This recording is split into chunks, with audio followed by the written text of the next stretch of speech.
Bem-vindos, nossos queridos internautas, nossos amigos. A gente está aqui abrindo o 18º episódio do Pode Já, o podcast do Jamildo, do site jamildo.com, com a figura hoje ilustríssima, dispensa apresentação, embora tenha feito uma pequena apresentação, Marília Arraes. Seja muito bem-vinda, é um prazer enorme estar com a senhora aqui. O prazer é meu, Jamildo. É uma alegria estar com você, com todos os que estão nos assistindo. Eu queria aproveitar, já começar. Quem está me assistindo aqui, segue a gente nas redes sociais, Marília Arraes, no Instagram, no Facebook, no TikTok, no X, enfim, todas essas redes, no YouTube também. Segue a gente, porque lá a gente está sempre compartilhando nossos posicionamentos. É uma alegria estar aqui com você. Você é um jornalista super experiente e agora fazendo podcast. Tenho certeza que a gente vai conversar muita coisa boa. Massa. Inclusive, eu devia estar fazendo mais isso e pedindo para o pessoal assinar. Eu coloquei no foco. Semana passada, a gente estava com 561. Eu disse, rapaz, eu vou comer um exercício de humildade. Todo mundo que eu encontro pela rua, pedi a senhora agora para seguir. Aí já está com 705. A gente precisa chegar em 1.000 para poder o YouTube liberar, dispersar com maior facilidade, né? Portanto, está feito o convite, não paga nem imposto. Sejam bem-vindos. Deixa eu ler aqui a mini bio rapidinho para começar os trabalhos. Marília Valença Rocha Arraes de Alencar. Nascida no Recife, é neta do ex-governador Miguel Arraes e mãe de 3 filhas, Maria Isabel, Maria Bárbara e Maria Madalena. Advogada, vice-presidente da Regional Nordeste do Solidariedade e presidente estadual da mesma legenda. Foi vereadora por 3 mandatos e deputada federal por Pernambuco, com mais de 193 mil votos, quando ocupou o cargo de segunda secretária da mesa diretora da Câmara dos Deputados. Por eleição, né? Importante dizer que foi eleição lá dentro, não foi indicação, não. Isso. Continuando, sua trajetória política começou com a filiação ao Partido Socialista Brasileiro em 2005, pelo qual foi eleita vereadora do Recife em 2008. Em 2014, após divergências internas, deixou o PSB e se filiou ao Partido dos Trabalhadores, PT, onde se reelegeu vereadora e em 2018 conquistou uma vaga por deputada federal por Pernambuco.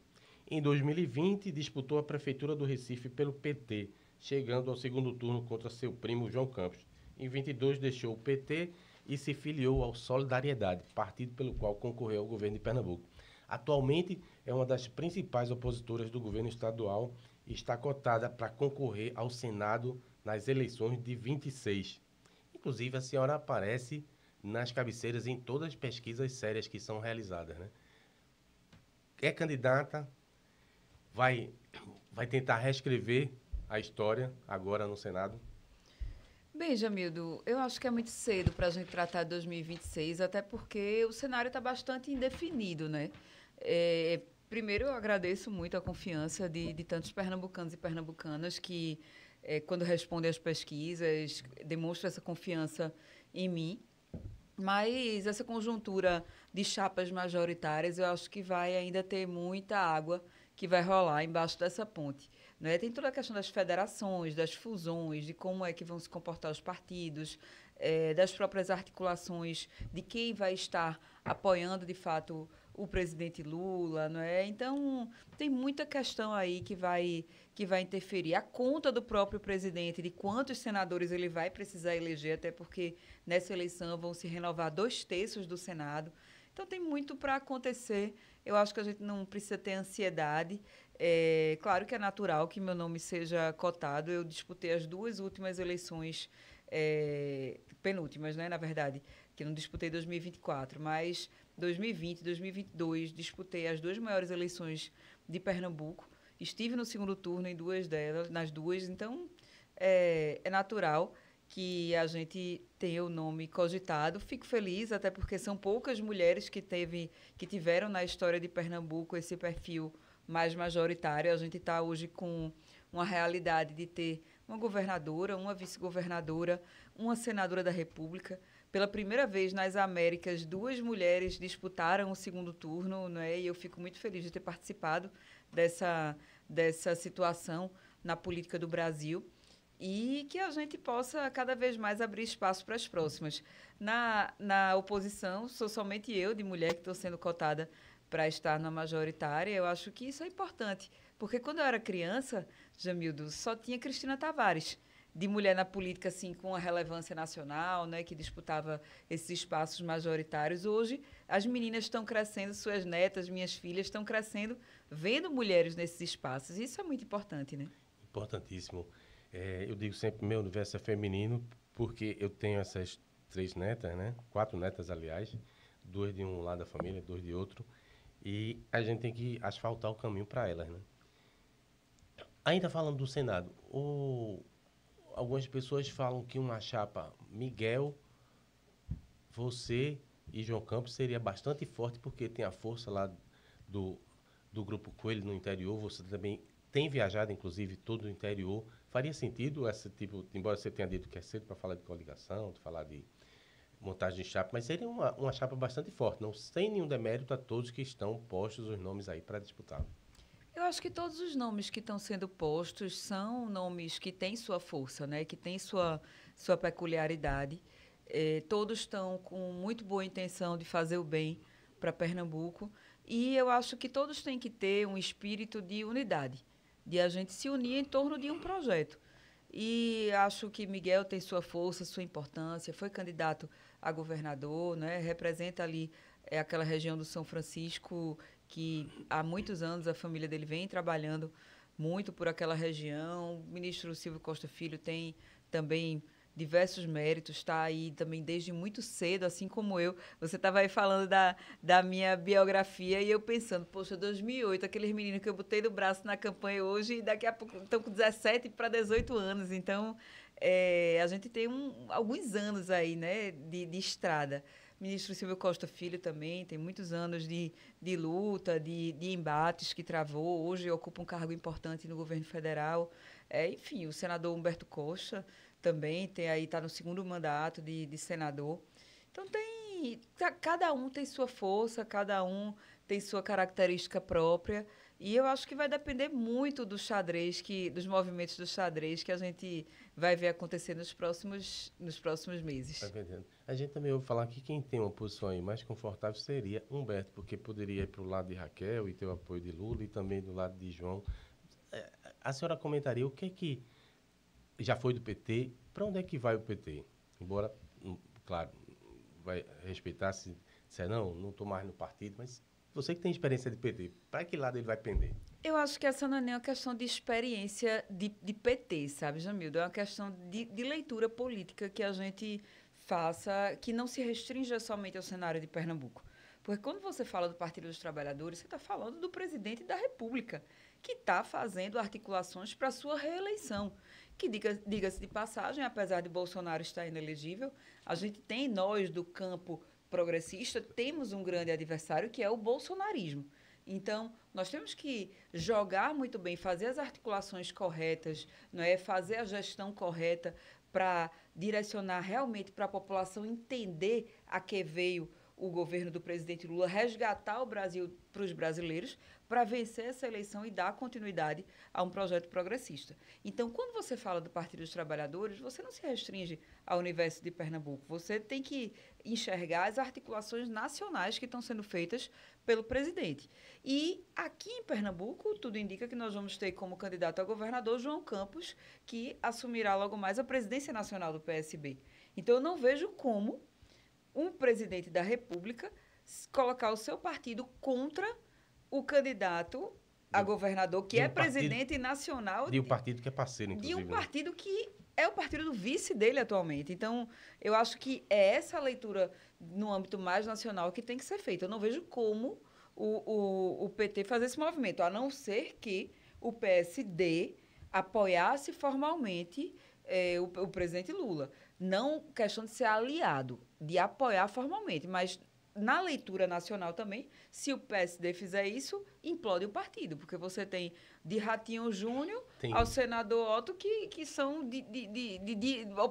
opostos, diametralmente opostos. Então, eu não vejo o PSD também cravando uma posição de entregar o tempo de TV para o presidente Lula por conta das divergências que há dentro do próprio partido. Então, eu não vejo uma posição diferente do PT tomar, a não ser apoiar João Campos para o governo, se realmente se consolidar essa candidatura que a gente espera. Perfeito. Falar em João Campos e falar em PSD, ele andou dando uma bordoada num evento nacional, num programa nacional no PSD, dizendo que era um partido que tinha um pé em cada canoa e que Lula precisava abrir os olhos.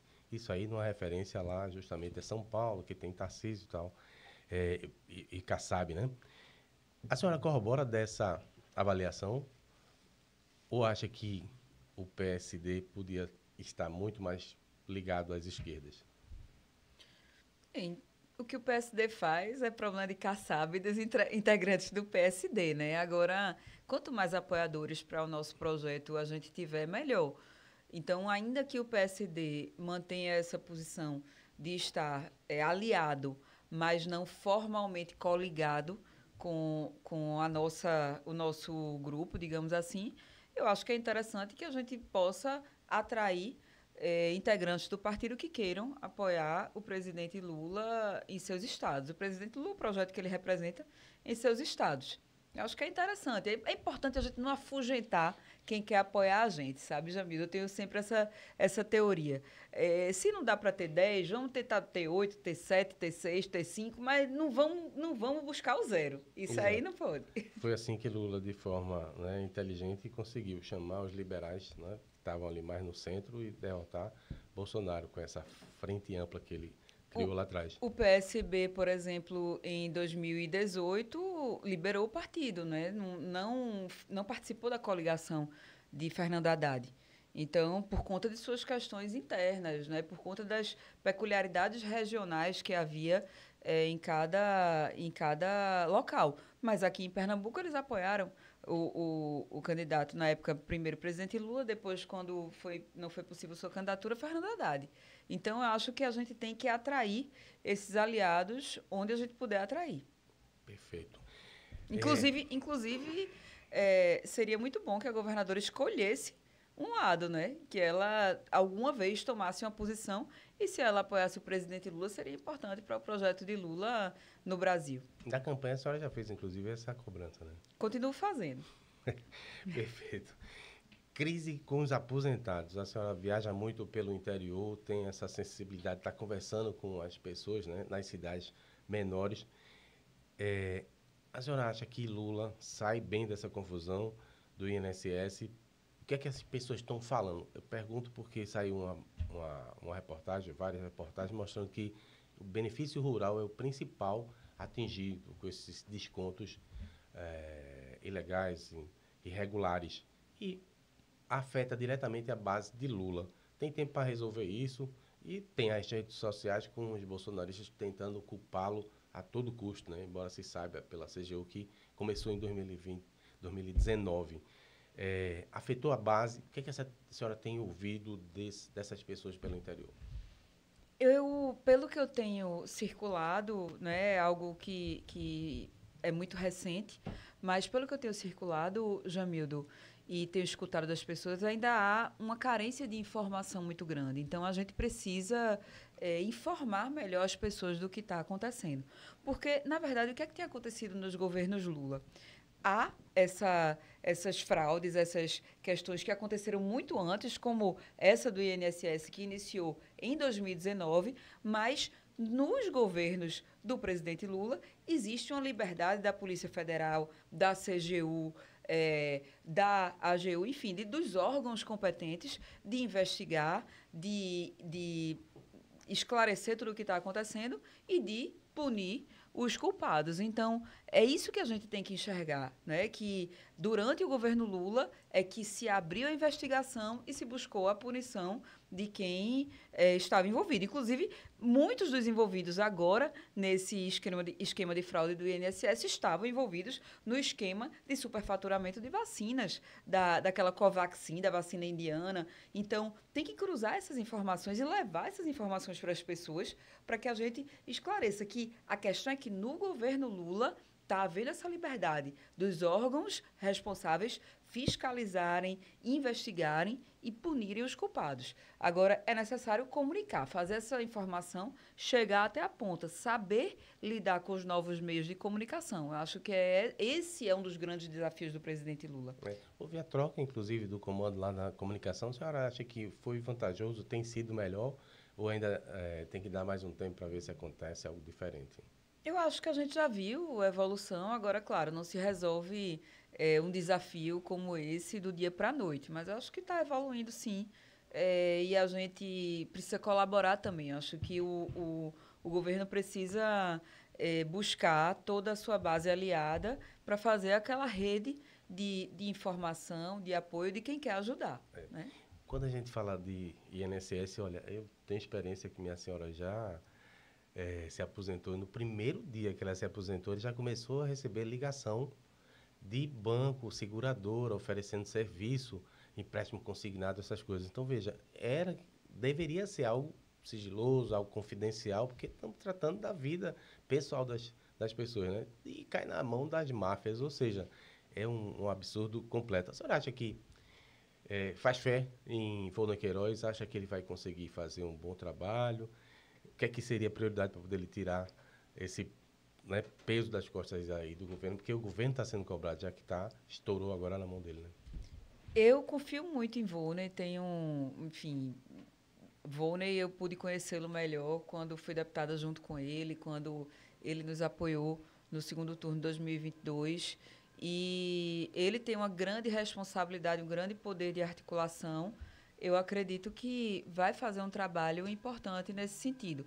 É um desafio grande, porque são problemas históricos, né? São problemas que estão ali arraigados há muito tempo, mas eu acredito que ele vai dar conta do recado. Estou torcendo muito por isso. O problema é que o INSS me parece uma tábua de pirulito. É bastante furada, né? Para tudo que ela tem vazamento. Eu soube informalmente que, inclusive, a ideia dele é, quem sabe, contratar alguma empresa do Porto Digital. Na medida em que ele faz isso, ele vai trazer tecnologia para impedir com cibersegurança esse tipo de ataque. E também ver todo o corpo, né, de funcionários e tudo, investigar realmente de onde é que estão partindo essas questões para cortar o mal pela raiz. Exato. Olha, as pesquisas tinham dado Lula em queda, depois agora apareceu uma recuperação. Nordeste, a senhora aqui é um nome nacional e um partido também nacional. Acha que ele consegue melhorar essa avaliação no Nordeste? O que é que está faltando? Diferente dos outros governos, né? A gente vê Lula muito questionado, não era tanto no passado, talvez efeito das redes sociais. Que avaliação a senhora faz da última eleição que teve essa presença muito forte do conservadorismo avançando nas capitais do Nordeste, inclusive, que era tido como um bastião das esquerdas? Eu acho que a gente precisa criar uma unidade no nosso campo político, precisa de articulação política, claro, visando a governabilidade, né? Eu sei que o presidente está muito preocupado com essa questão da governabilidade, da situação do Congresso, da correlação de forças dentro do Congresso, que é importante, mas tem que se capilarizar, né?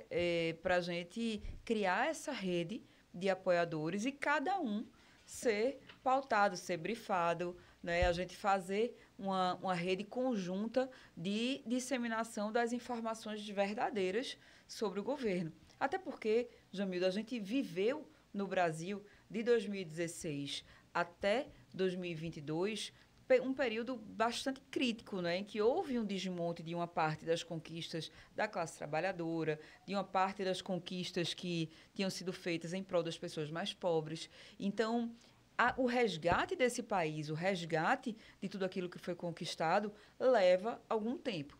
E é isso que eu interpreto que o governo está fazendo agora. E vejo que esse resgate está sendo feito. Agora, as pessoas precisam entender o processo que está acontecendo e enxergar que, no futuro, a gente vai colher os frutos desse processo. E, para isso, a gente precisa de quem está ali, no dia a dia, na ponta. É necessário, sim, a articulação da governabilidade do Congresso, mas é preciso que reverbere lá na ponta, que a gente consiga chegar até o vereador de Afrânia de Cabrobó, do Recife, para que a gente una forças em torno daquelas pessoas, para que a gente estimule que eles defendam os progressos do governo Lula. E tem muita gente que está se eximindo, que não quer entrar nesse processo de polarização. Mas, gente, vai ser inevitável. A polarização, a gente não vai vencer ela nessa próxima eleição. Espero que a gente consiga vencer nas próximas, porque fica um debate um pouco inócuo às vezes. Mas nessa não vai. Ou você está de um lado ou está de outro. Não dá para ficar em cima do muro. Neutro vai ser sabonete de bebê. Então, eu continuo dizendo isso. A gente está vivendo um momento crítico. A gente viveu, no dia 8 de janeiro de 2023, viveu uma ameaça de golpe de Estado. Milhares de pessoas foram lá para tentar derrubar um presidente eleito. Antes disso, ficaram aquarteladas lá, acampadas na frente de quartel. Então, a nossa democracia precisa ser defendida. Por isso que 2026 vai ser crítico, vai ser um ano bastante complexo e importantíssimo. A eleição que eu acho que das últimas décadas, a mais importante que vai ter. Olha, a minha produção aqui, que sou eu mesmo, junto com o Pedro, a gente colocou uma pergunta que se encaixa justamente nesse momento. O presidente do seu partido, Paulinho da Força, disse que vê dificuldade para Lula se reeleger em 26. A senhora concorda com essa análise ou ele está sendo muito pessimista? Bem, o presidente Paulinho da Força, ele vive numa outra realidade diferente da nossa, né? Nós estamos no Nordeste, nós estamos em outro contexto, ele é do Sudeste, tem suas críticas ao governo Lula, foi apoiador de primeira hora do presidente Lula em 2022, antes mesmo do PSB, antes mesmo de haver a federação PT, PCdoB e PV, o Paulinho da Força declarou apoio ao presidente Lula, mas, infelizmente, pagou um preço alto por isso, porque o partido era um partido que tinha suas divergências, ainda tem, né? Em cada estado tinha seu contexto político local, e muitos dos deputados do partido saíram do partido justamente por conta desse apoio formal que ele deu ao presidente Lula. E o partido saiu diminuído depois disso, e, enfim, por conta dessa questão, ele foi ignorado enquanto liderança política por parte do governo. E para isso, toda ação tem uma reação. A reação dele foi essa, de se colocar contra o governo Lula, mas, ao mesmo tempo, ele dá aos partidos estadualmente essa liberdade. E a gente, no Nordeste praticamente inteiro, com exceção do Rio Grande do Norte, nós somos lulistas. Então, se você analisar a solidariedade da Paraíba, do Piauí, do Maranhão, o presidente de Solidariedade do Maranhão tem uma tatuagem de Che Guevara no braço. Então, Otelino, que foi presidente da Assembleia Legislativa do lado do Maranhão. Enfim, todas as lideranças do Nordeste, exceto Rio Grande do Norte, são com esse posicionamento, e ele dá total liberdade para cada um se posicionar de acordo com o que pensa, de acordo com sua ideologia, de acordo com o seu contexto local. Muito bom, democrata, né, que permite essa amplitude aí de E a maioria dos entendimento. partidos hoje se comporta dessa maneira, viu, Jamildo? Porque o Brasil o Brasil é um país de dimensões continentais. Então, é muito difícil você ter hoje um partido que de norte a sul não tenha divergências. Até o próprio PT, internamente, inclusive eles estão em período de eleição interna, internamente tem suas divergências, quanto mais outros partidos mais jovens, né? Então, é natural. Eu ia comentar aqui, quando você falava sobre as dificuldades de Lula, a questão do orçamento secreto. Você foi parlamentar, teve a experiência lá, né? E um membro do governo federal da presidência da República estava me falando que é quase meio a meio o que é repartido entre os parlamentares e entre o próprio investimento do executivo. Nessa situação, é como se você tivesse dois polos. O presidente não tem a caneta tão turbinada como tinha antigamente. Aí o sujeito consegue se resolver pelo Congresso, fazer lá, né, as emendas para as suas bases, então mais ou menos que esquece ou dá uma banana para o presidente. Isso acaba afetando a própria condução da presidência, né? Não tem mais a mesma força. Concorda com essa avaliação a partir da sua experiência lá no Congresso? Eu acho que tem duas questões prejudiciais, sabe, Jamildo, em relação a essa questão das emendas. É claro que é necessário, porque os deputados estão na base, estão vendo de perto as necessidades de cada cidade e precisam ter uma margem para direcionar os recursos para o município X, Y, Z. Isso aí sempre existiu, principalmente entre os deputados mais influentes. Agora, qual é a questão? Primeiro problema, existe a necessidade de ter um direcionamento de política pública naquilo ali. Antigamente, você via, por exemplo, o governo queria aumentar a quantidade de UBS, de Unidade de Saúde da Família. Aí o deputado chegava junto. Então, o deputado chegava e queria levar mais UBS para os municípios que o apoiavam. Esse município existia, esse movimento existia, mas era um movimento... E é legítimo, né? É legítimo. O deputado que é mais influente consegue levar mais benefícios, consegue levar mais equipamentos, né, para aquele município, mas dentro de uma política pública bem desenhada. Quando houve, por exemplo, a interiorização do ensino superior, quando eu me formei, quando eu entrei na faculdade, quem era do interior tinha que vir para o Recife ou para outra capital estudar. Não tinha universidade em Petrolina, não tinha universidade em Afogados da Engazeira, em Serra Talhada, não tinha. Tinha, no máximo, autarquias municipais. Então, naquela época, você vê que os deputados mais influentes brigaram para levar institutos federais, para levar as universidades para as suas cidades. É legítimo. Agora, tudo dentro de uma política pública que estava capitaneada pelo Executivo. Hoje, a gente vê que é emenda PIX, é direto fundo a fundo para pagar custeio. E o que é que levou a isso? Aí vamos voltar lá para trás. O teto de gastos, que era considerado gasto para determinadas regiões que já eram desenvolvidas, mas aqui para o Nordeste... É infraestrutura. É infraestrutura, investimento que a gente precisava. Então, a partir do momento que limitou, se gerou essa guerra por recursos. Muitos dos municípios só sobrevivem quando tem essas emendas. Então, é algo bastante complexo. A segunda questão prejudicial, porque o governo está patinando em relação à governabilidade, precisa direcionar recursos muitas vezes para deputados que declaradamente são contra o presidente Lula nas suas bases, se colocam até bolsonaristas nas suas bases e direcionam muitos recursos para eles, mas tem aquele apoio momentâneo no Congresso, mas daqui a um ano não vão ter o apoio desses deputados. Então, como é que vai ficar a articulação com a base que realmente apoia? O fortalecimento dessa base que tem um compromisso com o governo, um compromisso com as mudanças que o governo se propõe a fazer. Então, acho que essas duas questões são prejudiciais, mas a principal delas é a falta de direcionamento em relação a políticas públicas. O que é que o Brasil quer? O Brasil quer...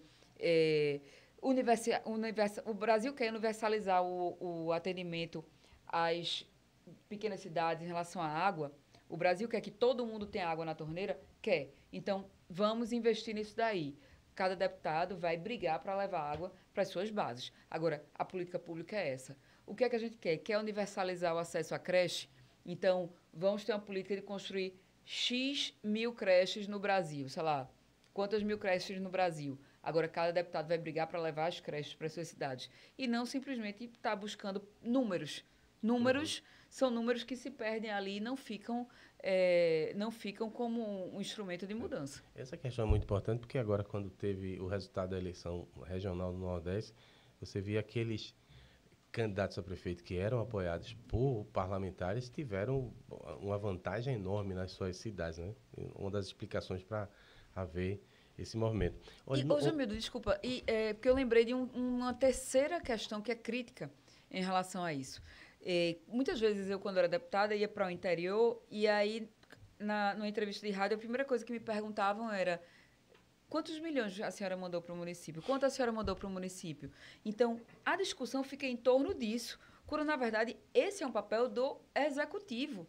Então, enquanto está se discutindo quantos tratores, quantos milhões se mandou para a saúde, quantas ruas se calçou com o dinheiro do deputado, o deputado está lá, votando direito do trabalhador, está lá votando direito do aposentado, está lá votando privatização dos Correios. Então, tudo isso tem que ser levado em consideração. A gente tendo uma democracia jovem como é a nossa, muitas vezes o povo, a massa, não tem ideia do papel do parlamentar.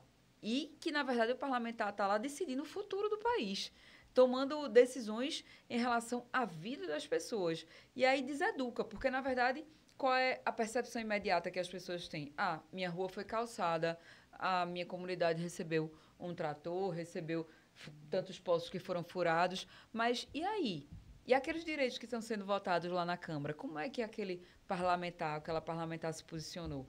Então, ainda tem essa terceira questão em relação às emendas, que eu acho bem complicado, que a gente, se era difícil explicar à população antes desse advento das emendas, era difícil explicar o papel do parlamentar, agora ficou mais difícil ainda, porque se resumiu a quantos milhões, a quantos tratores, a quantos postos, a quanto isso ou a quanto aquilo o parlamentar enviou para o município. Perfeito. Olha, não gastou da pólvora não, porque a gente ainda vai descer, então, de Lula, vem para o Estado. Mas, aproveitando o gancho do orçamento secreto, eu queria perguntar sobre essa polêmica que a gente tem instalada na Alep em relação ao pagamento das emendas. Uma hipótese, se a senhora fosse governadora, como é que trataria essa questão? Porque uma das reclamações do presidente da Alep, de alguns parlamentares, é que o governo do Estado, Raquel, ela quer muito protagonismo e não quer dividir com os parlamentares. Então, tem segurado as emendas. O que a senhora faria? Como é que avalia essa polêmica? Jamildo, a avaliação que eu faço é que há, na verdade, uma dificuldade de diálogo do governo com a Assembleia, né, desde o início. Tanto é que o próprio presidente da Assembleia foi eleito na chapa da governadora e desde o início que eles não conseguem um entendimento. Então, essa questão das emendas é um ponto dentre 1.000 pontos que estão sendo dificultados por conta dessa dificuldade que o governo tem de diálogo. Então, acho que é só uma das questões, esse pagamento das emendas. Até porque, se o diálogo tivesse fluindo, poderia haver uma negociação, poderia haver uma tentativa de busca que os deputados compreendessem a situação do Estado, uma tentativa de contemplar as bases desses deputados com outras políticas públicas que o governo tivesse intenção de implementar. Então, se o governo estivesse rodando na rotação, na velocidade que deveria, com certeza a relação com a Alep estaria melhor, não somente em relação a essas emendas, mas em relação a diversas outras questões, a votações importantes que fossem acontecer, a composição de comissões. Então, são uma série de dificuldades que há por falta de diálogo, por falta de capacidade de diálogo. Perfeito. Enquanto a senhora falava, eu lembrei também aqui, anotei para perguntar, qual é o seu posicionamento do projeto de concessão parcial da Compesa? A senhora visita o estado todo, conhece o estado todo, tem muita experiência. O que é que as pessoas estão falando nos municípios? Vai ser bom, vai ser ruim? É uma maneira do governo do estado atrair, essa é a justificativa, né? Atrair investimento privado para poder acelerar a universalização por conta do novo marco regulatório.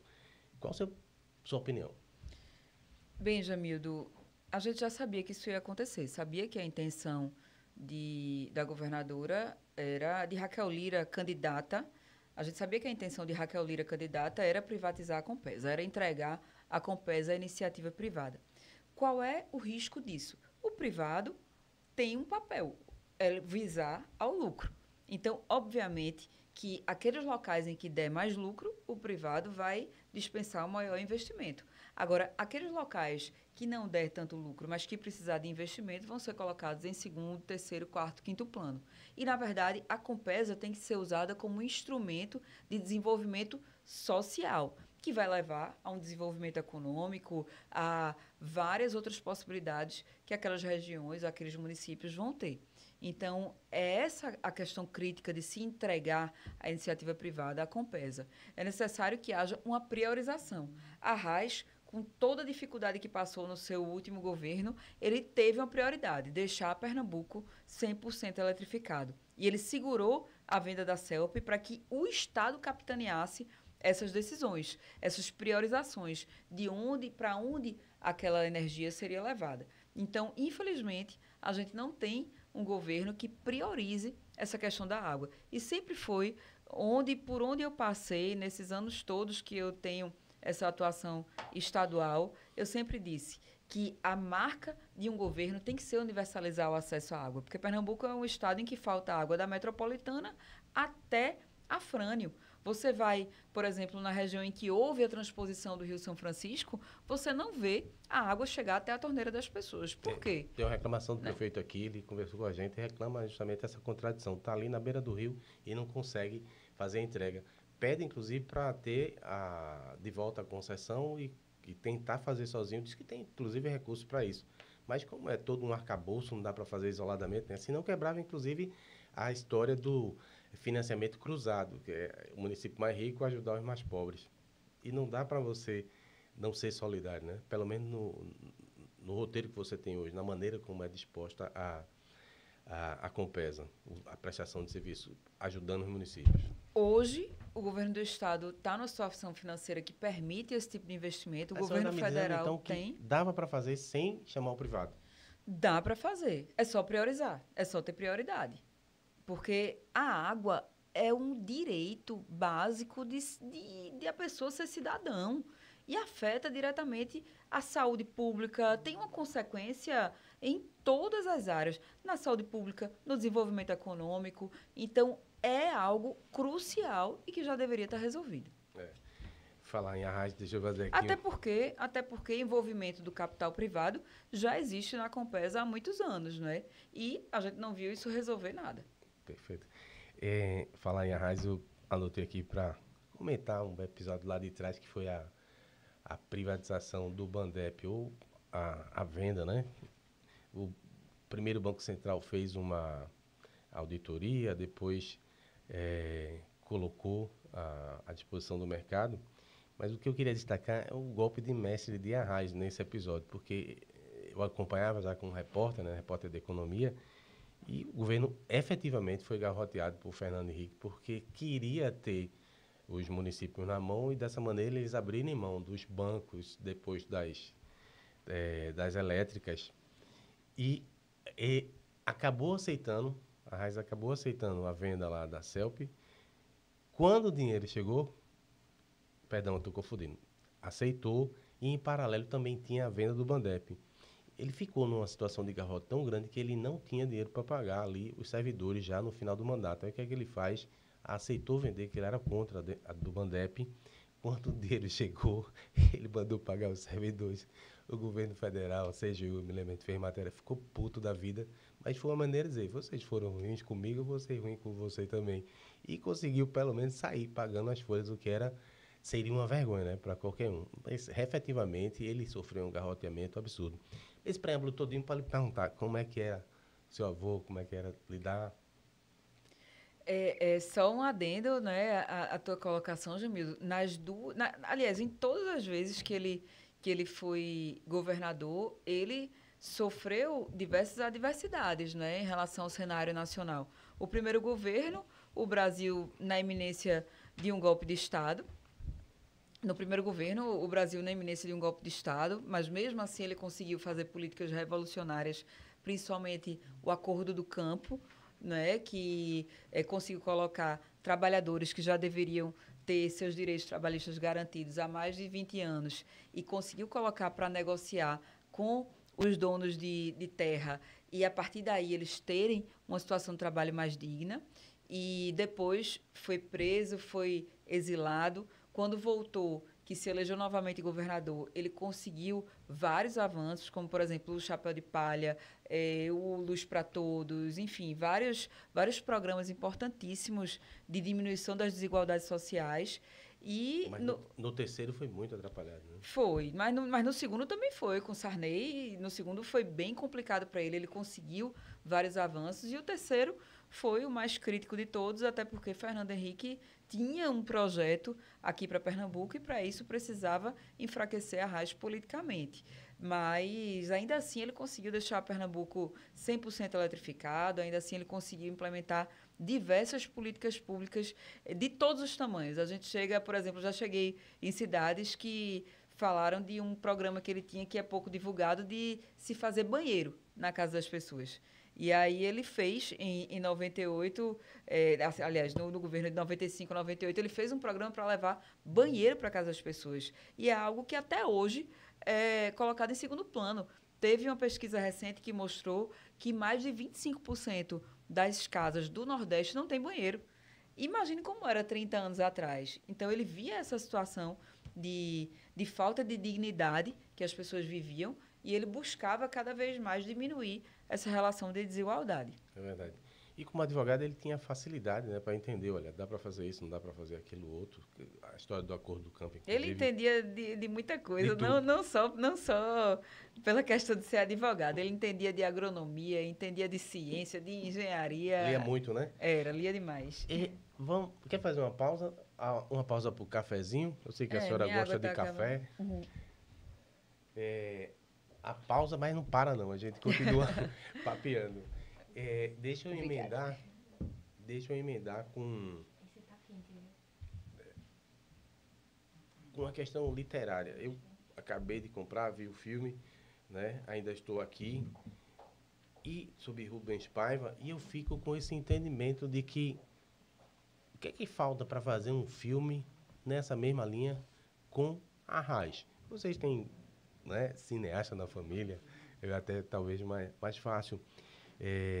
É um personagem que precisa de uma história contada, né, para as novas gerações. Só terminando de responder tua pergunta, Jamildo, minha relação com ele, assim, de avô e neta era muito próxima. Eu sou a neta mulher mais velha dele. E quando eu nasci, ele tinha Eduardo e o irmão, né, que eram bem mais velhos que a gente.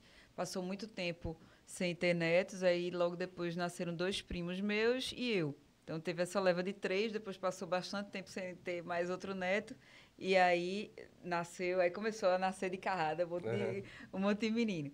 Mas a gente tinha uma relação muito próxima e a forma que eu encontrei de me manter próxima fisicamente a ele foi desde muito cedo participando das atividades políticas. Então, eu com 10, 12 anos, eu estava na rua entregando papel, eu estava acompanhando algum comício, alguma atividade política. Eu, com 14 anos, já também participava de grupo de juventude para acompanhar as atividades políticas e para mim, foi muito importante essa oportunidade que eu tive, essa convivência tão próxima a ele. E principalmente porque, após o governo de 98, que acabou em 98, que eu já estava na minha adolescência para fase de jovem adulta, eu tive a oportunidade de ficar muito mais próxima a ele. Então, durante o final do meu colégio, da universidade, movimento estudantil, a última campanha dele, de 2002, eu acompanhei ele na campanha, tive a oportunidade de acompanhá-lo muito, de fazer a campanha junto com ele.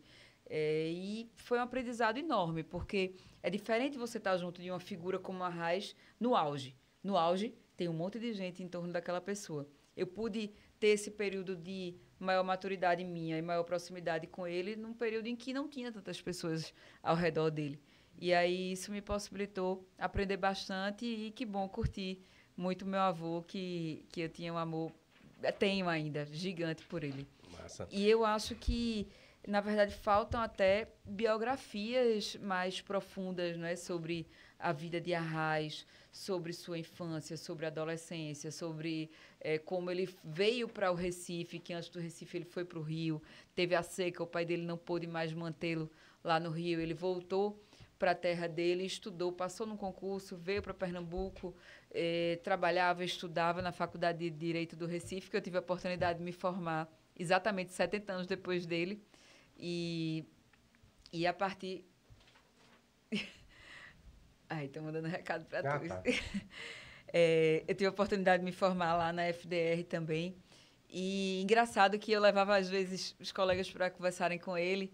E muito do que a gente tinha de críticas, de observações em relação à faculdade, eram as mesmas que ele tinha na época. Então, na época, a faculdade muito tradicional, hoje mudou bastante o cenário das federais, de uma maneira geral, com as cotas, né, com a presença de alunos de diversas origens. Então, era muito importante essa convivência toda, e eu acho que faltou jornalistas, biógrafos, fazer essa entrevista com ele em vida.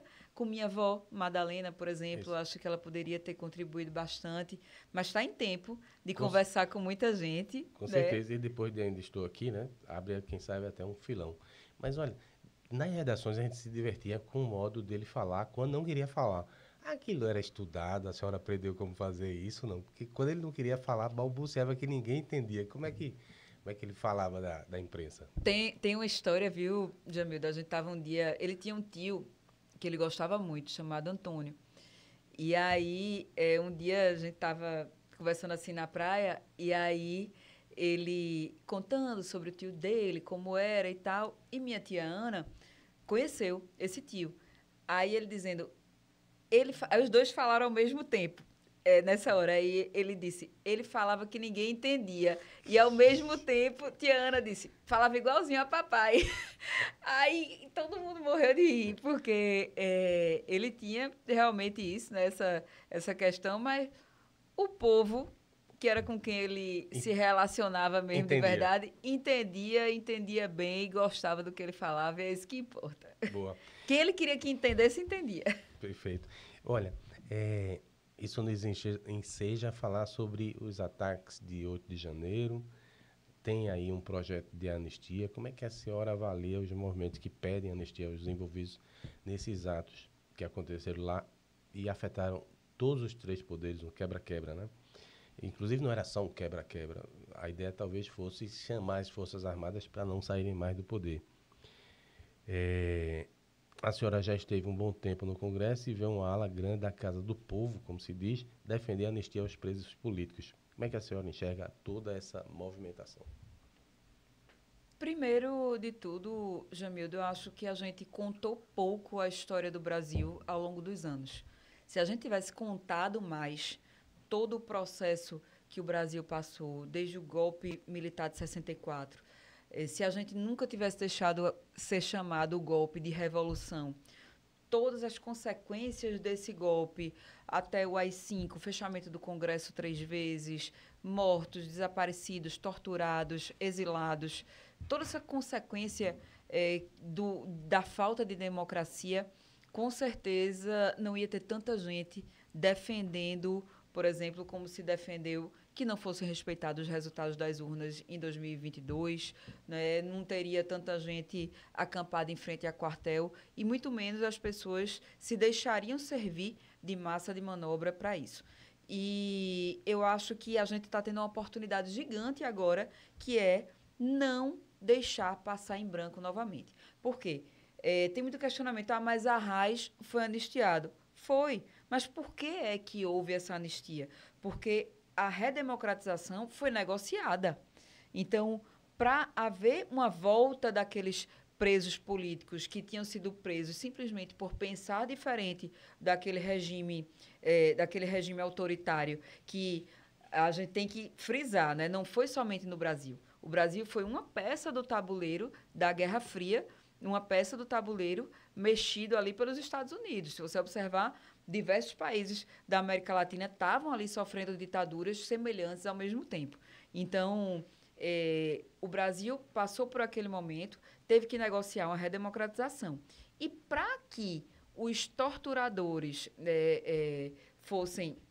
não fossem punidos, o que é que a ditadura disse? Tá bom, a gente aceita anistiar aqueles perseguidos políticos que foram perseguidos, foram presos simplesmente por pensarem diferente, como Arraes, por exemplo. O que é que Arraes fez para ser preso em 64?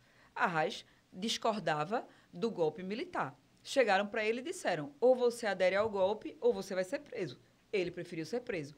Ponto final. Ele não cometeu nenhum crime, ele não cometeu nenhum ato de corrupção, ele não cometeu nenhum ato de violência, ele simplesmente não concordou com o golpe que deram de deporem um presidente que tinha sido eleito. Então, a partir desse momento que você chega e condiciona anistiar aqueles presos políticos de 64, aqueles presos políticos pela ditadura, em troca de anistiar os torturadores, os assassinos, terminaram precisando aceitar. Então, para Brizola, para Arraes voltarem, teve que se aceitar a anistia dos torturadores, dos assassinos, e por isso a história não foi contada. Agora, a gente só tem um lado, o lado de quem queria derrubar um presidente eleito.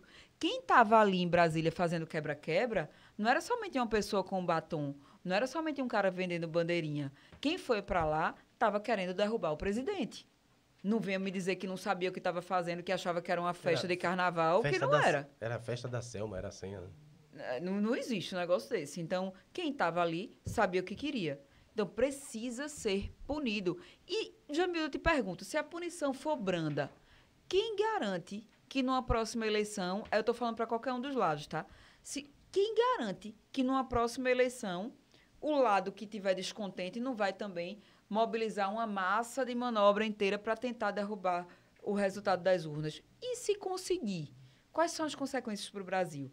Então, é importante refletir sobre isso. Eu acho que a gente tem uma grande chance agora de contar a história para as próximas gerações e não deixar que nunca mais isso aconteça. Tem, inclusive, que lhe fazer a questão de justiça, reconhecer 15 anos aí que eu acompanho política, antes era, né, da área de economia, e a senhora desde sempre falava isso, exatamente isso, que não pode deixar de falar, porque pode repetir, efetivamente está vendo. A gente viu se repetir, infelizmente. Pois é, eu quando fui vereadora muito jovem, nem se falava muito sobre esse assunto. A primeira homenagem que eu fiz na Câmara foi a Padre Henrique, aos 40 anos de assassinato de Padre Henrique, né, que foi morto pela ditadura, interpretado na época como um recado a Dom Helder Câmara.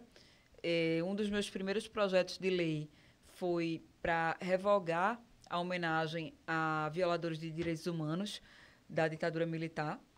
A gente não conseguiu aprovar na época, e aí me sugeriram, mas vamos fazer um projeto para frente, para não homenagear mais de hoje em diante. Aí eu disse, sim, mas não vai ter ninguém que vai querer homenagear torturador mais. Aí, quem diria, né? Alguns anos depois estava acontecendo. A Arras teve medo de voltar? Você falou aí daquele momento histórico, né, em que foi admitida a anistia e alguns voltaram. Ele teve medo de voltar? Na verdade... Pode acontecer alguma coisa? Na verdade, não. O que ele dizia era que achava que nunca ia conseguir voltar. Ele achava que não ia ter anistia. Achava que, para sempre, eles iam ter que viver fora do Brasil. E ficou surpreso quando conseguiram aprovar a anistia, quando conseguiu ter a redemocratização com ele ainda vivo. Perfeito. Tem que ter realmente esse filme aí. Olha... O papel do STF nessa confusão toda, tem uns sites aí que chamam... Ele dizia, inclusive, só porque eu me lembrei agora da história, ele dizia que tinha eu não sei se era Dr. Valdir Pires, alguém que, quando conversava, dizia, ano que vem a gente volta. Ele dizia, rapaz, daqui a pouco o dedo dele está na metade, de tanto fazer assim, ano que vem a gente volta. Era um esperançoso, né? E ele realmente achava que não ia conseguir. E terminou que conseguiu, que bom. Estamos aqui por conta disso. Exato. Eu iria perguntar sobre o papel do STF nessa confusão toda. A senhora acredita que o Supremo tem sido coerente no enfrentamento dos ataques ao Estado Democrático de Direito? Chamam de Xandão opressor algumas lideranças. Como é que a senhora vê o papel do Supremo? Está indo bem? Podia ter sido melhor? Fraquejou? O Supremo é guardião da Constituição Federal, minha gente.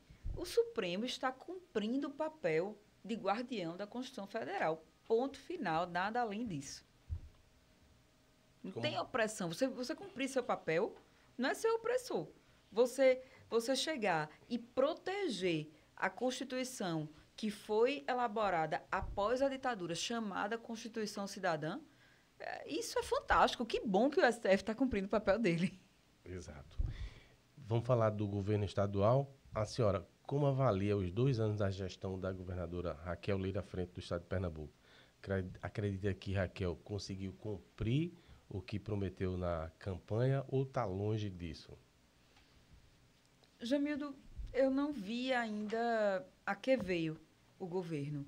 Não é? Primeiro que as promessas de campanha eram promessas bastante superficiais, falavam simplesmente algumas coisas que as pessoas gostariam de ouvir, mas não se aprofundava como faria. Então, infelizmente, era uma pessoa que não tinha um conhecimento mais profundo sobre o Estado como um todo, sobre a diversidade de Pernambuco e alguns problemas crônicos do nosso Estado e alguns problemas mais profundos não tiveram o início da resolução que a gente precisava que tivesse começado a acontecer, independentemente de quem tivesse ganhado a eleição. Por exemplo, a interiorização dos serviços de saúde. Hoje, o que a gente precisa urgentemente é descentralizar o atendimento à saúde. E não é simplesmente construindo maternidade. É necessário construir maternidade? É. Mas e o atendimento de alta complexidade? E levar especialistas ao interior? E fazer que a pessoa que mora lá em Araripina não tenha que viver em cima de um TFD ou de uma casa de apoio, dependendo de uma casa de apoio aqui, ou de casa de parente, ou gastar dinheiro para estar em algum lugar para fazer seu tratamento no Recife. Então, hoje, uma das maiores questões críticas da saúde, se não a maior, é a centralização dos serviços aqui na região metropolitana. Então, isso é essencial. Cadê essa macrocomplexidade indo para as regiões, para que as pessoas, pelo menos, tenham que se deslocar menos? A gente não vê nem sinal disso acontecer. Do jeito que Eduardo Campos construiu os 3 hospitais aqui na região metropolitana, é necessário construir ou recuperar hospitais para que eles se tornem referência nas grandes regiões. É necessário ter uma nova macro-região para que a gente possa evitar que, por exemplo, a Zona da Mata, Sul e Norte, tenham que trazer seus doentes, seus pacientes aqui para o Recife para fazer determinados procedimentos. E poderia ter sido muito bem feito isso em Vitória de Santo Antão, por exemplo. Tem várias questões que a gente não vê acontecer. Promessas que a gente não vê serem cumpridas em diversas áreas, que a gente não viu a que veio ainda o governo. Então, a gente tem que dar essas respostas sobre a segurança, por exemplo. Como é que se resolve a questão da segurança? Eu acredito que o primeiro passo para se resolver de uma série de etapas que precisam ser cumpridas é a parceria com os municípios. Você vê que quando os municípios atuam diretamente na segurança como parceiros do governo do Estado, sem dúvida alguma diminui as ocorrências. Você vê o exemplo do Cabo. O Cabo, que era proporcionalmente o município mais violento de Pernambuco, está há mais de 70 dias sem um feminicídio. Por quê? A atuação da Guarda Municipal, a atuação do município, não somente da Guarda, mas de outras secretarias, como, por exemplo, Assistência Social, Secretaria da Mulher, está evitando que mulheres sejam mortas simplesmente pelo fato de serem mulheres. E diminuiu quase 50% o número de homicídios no município. Por quê? Porque tem um município que está atuando nesse sentido. E tem recurso para isso. A otimização dos recursos em relação à segurança pública, por exemplo. Hoje, quase 50% dos recursos da segurança são gastos com áreas meio. O que quer dizer isso? Com burocracia. É necessário fazer esse recurso chegar até a ponta. E uma das maneiras de chegar até a ponta de imediato, sem fazer grandes mudanças na estrutura da SDS, é fazendo o recurso chegar até o município.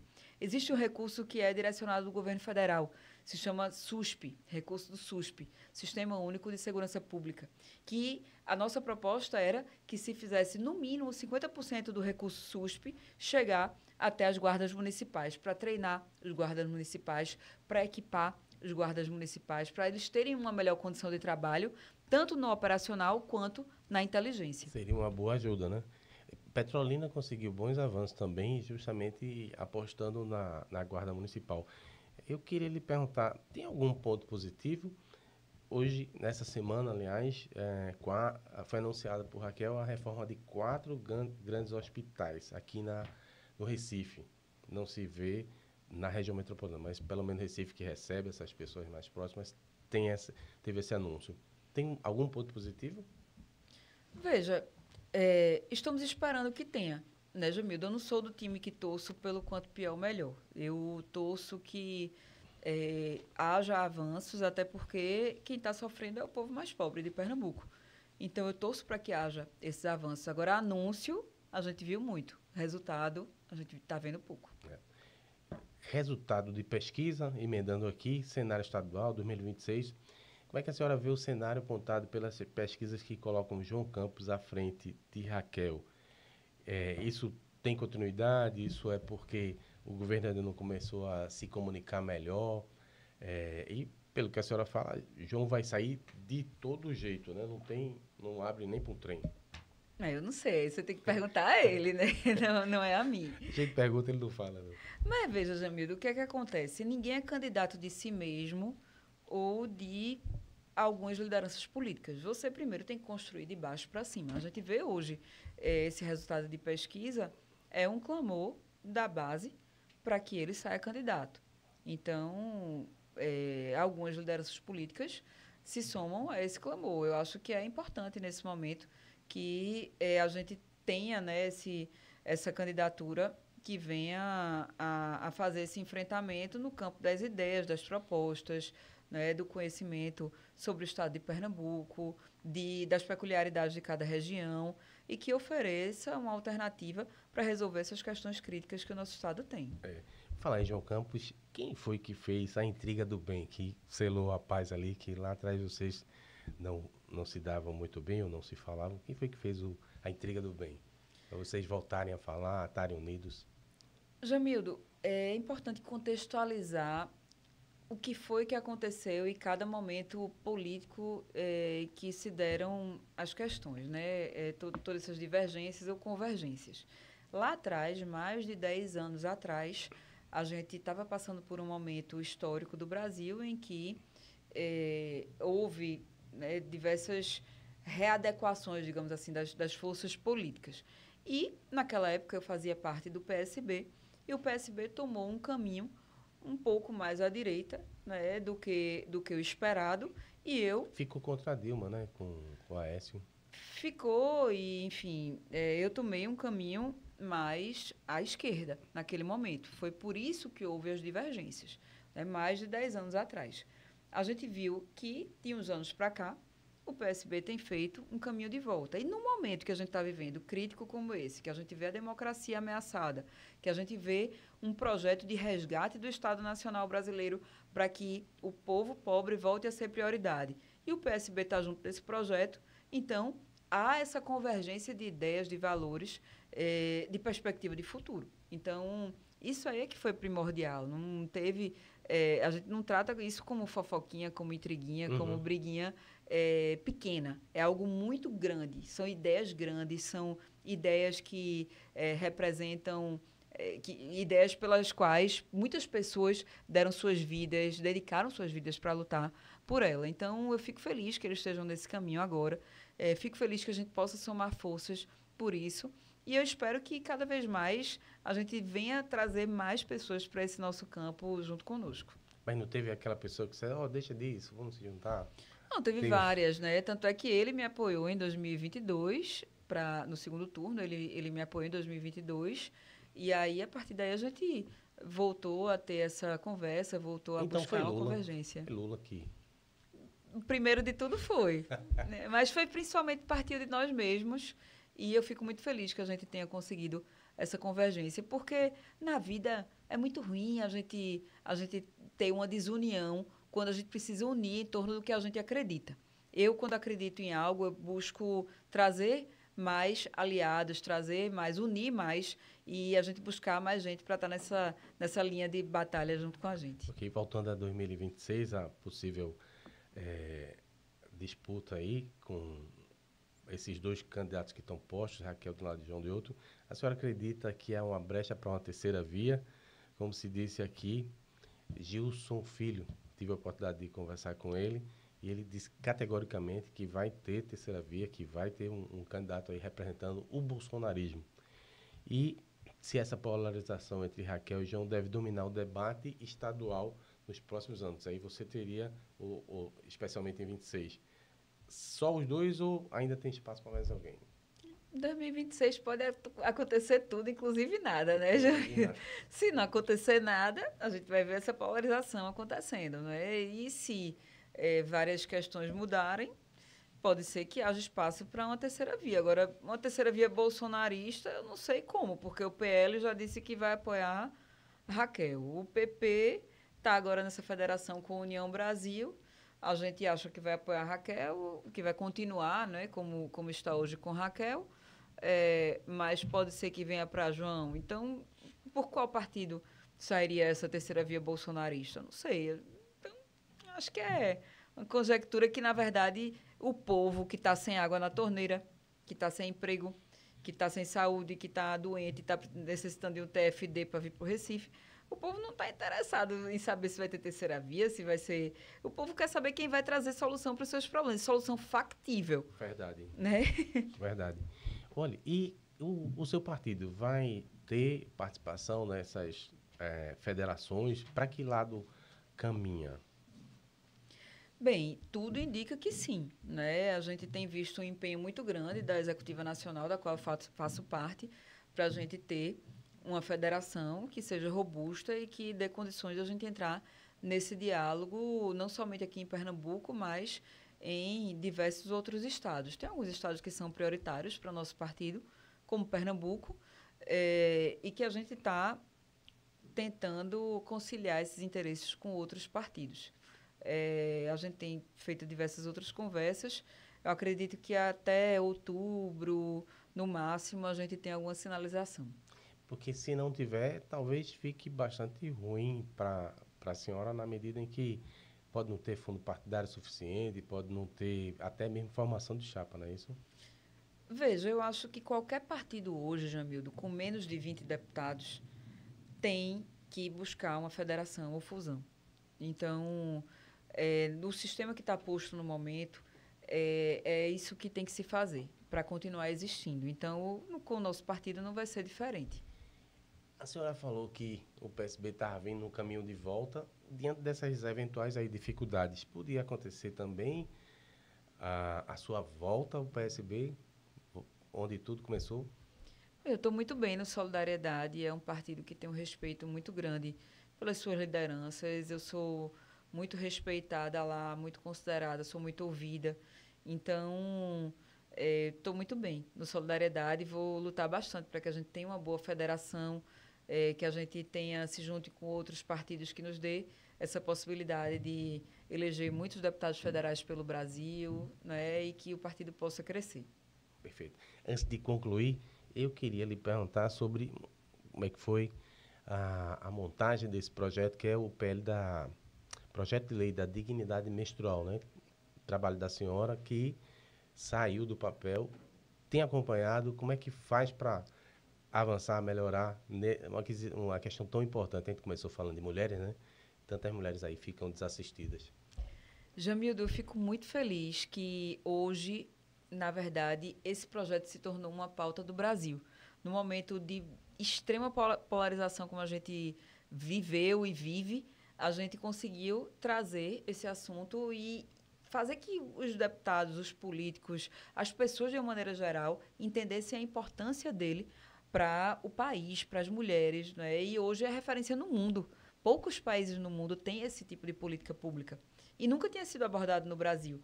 Quando eu dei entrada a primeira vez, acompanhando estudos que estavam sendo feitos tanto no Canadá quanto na Índia, para você ver, dois países, enquanto um é muito pobre, o outro é muito rico, mas as mulheres sofriam o mesmo problema, falta de acesso a produtos de higiene menstrual. Então, quando eu disse, não, aqui no Brasil deve estar acontecendo algo do tipo. E entrei em contato com várias associações de mulheres, né, que já tratavam do tema. E já havia pesquisas aqui no Brasil que 25% das meninas faltavam aula no período menstrual porque não tinham acesso a absorventes a artigos de higiene menstrual. E aí foi quando eu decidi tocar no tema, né? Levar esse tema para o Congresso, dei entrada em 2 projetos na época. E foi, na época, muita confusão, gente que era contra, rede social, o pessoal fazendo piada, e eu segui firme e juntei a bancada feminina, mulheres de todas as colorações partidárias começaram a defender o projeto, até porque eu costumo dizer, se os homens menstruassem, isso aí já teria sido resolvido há muito tempo. Virava auxílio. Eu já tinha virado, acho que desde que o mundo era mundo. Então, como são as mulheres, e as mulheres historicamente não tinham tanto espaço nos espaços de poder e decisão, a gente conseguiu levar a votação. Foi votado por unanimidade depois de quase 2 anos, enfim, debatendo, tentando chegar a um meio termo ali. Bolsonaro vetou o projeto, a gente trouxe de volta, derrubou o veto e o presidente Lula regulamentou o projeto no dia que minha filha nasceu. Minha filha caçula nasceu, no dia 8 de março de 2023, Dia da Mulher. E não foi o nascimento programado, não, viu? Foi natural. Presente, né? Então, estou muito feliz que hoje as mulheres tenham acesso aos absorventes, né, que tem essa democracia, essa diminuição, um pouco da diminuição da desigualdade entre homem e mulher, até porque uma mãe trabalhadora, ela vai escolher entre comprar um saco de feijão ou um pacote de absorvente. Claro que ela vai escolher comprar um saco de feijão para dar de comer aos seus filhos. Então, isso é óbvio. E a gente tem era que bom garantir. que não precisasse, né? Era bom que não precisasse, mas precisa. Pois é, mas hoje a gente vê as mulheres podendo ter acesso e adquirir seus absorventes no programa Farmácia Popular. E eu fico muito feliz de ter tido essa iniciativa. Para mim, é uma alegria muito grande e que outros países estão se inspirando nisso para iniciar as discussões em seus congressos, né, em seus poderes executivos. Eu espero que a gente diminua essa desigualdade que é entre homem e mulher e a gente possa ter meninas que não vivam essa problemática ao longo de suas vidas. Okay. A gente vai concluir, mas só para fazer um registro aqui, eu esqueci de falar na hora do café, um pequeno registro, agradecimento ao GEDUC que nos cede aqui a sala para gravação. A gente gravava num café, mas aí o Recife Coffee enxotou a gente, porque tanta gente não tem nem espaço físico e barulho, a gente tem que ficar num lugar fechado, né? Abertas as inscrições para o concurso de Japaratinga, Alagoas, total de 134 vagas para nível fundamental, médio e superior. Salário de até R$ 4.000, inscrições no site igeduc.org.br. Candidata, suas considerações finais. Já está me colocando como candidata?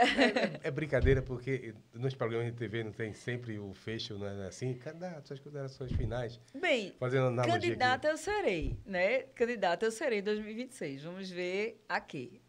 Então, aguardemos as cenas dos próximos capítulos. Bem, Jamildo, eu queria agradecer muito a oportunidade de estar aqui conversando com você. É uma alegria participar do seu podcast. Estou sempre à disposição. Queria chamar todos que estão nos assistindo para nos seguirem nas redes sociais. Procurem aí Marília Arraes no Facebook, no Twitter. Twitter não, X, né? Agora, no TikTok, no Instagram. A gente está sempre buscando comunicar, colocar nossos posicionamentos, nossas agendas no estado inteiro.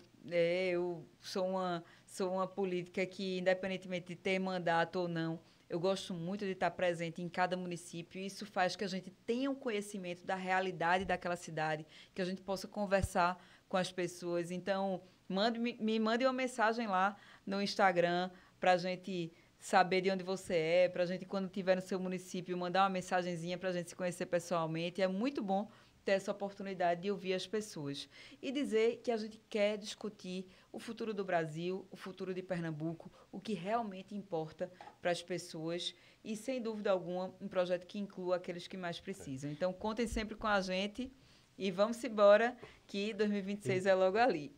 Eu adoro o TikTok, eu já estou fazer o TikTok, eu já estou com 8.300. A senhora está com quantos? Eu nem sei, vice Jamildo, esse número. Ainda bem que não sabe, senão ia me humilhar. Acabou. Vamos embora.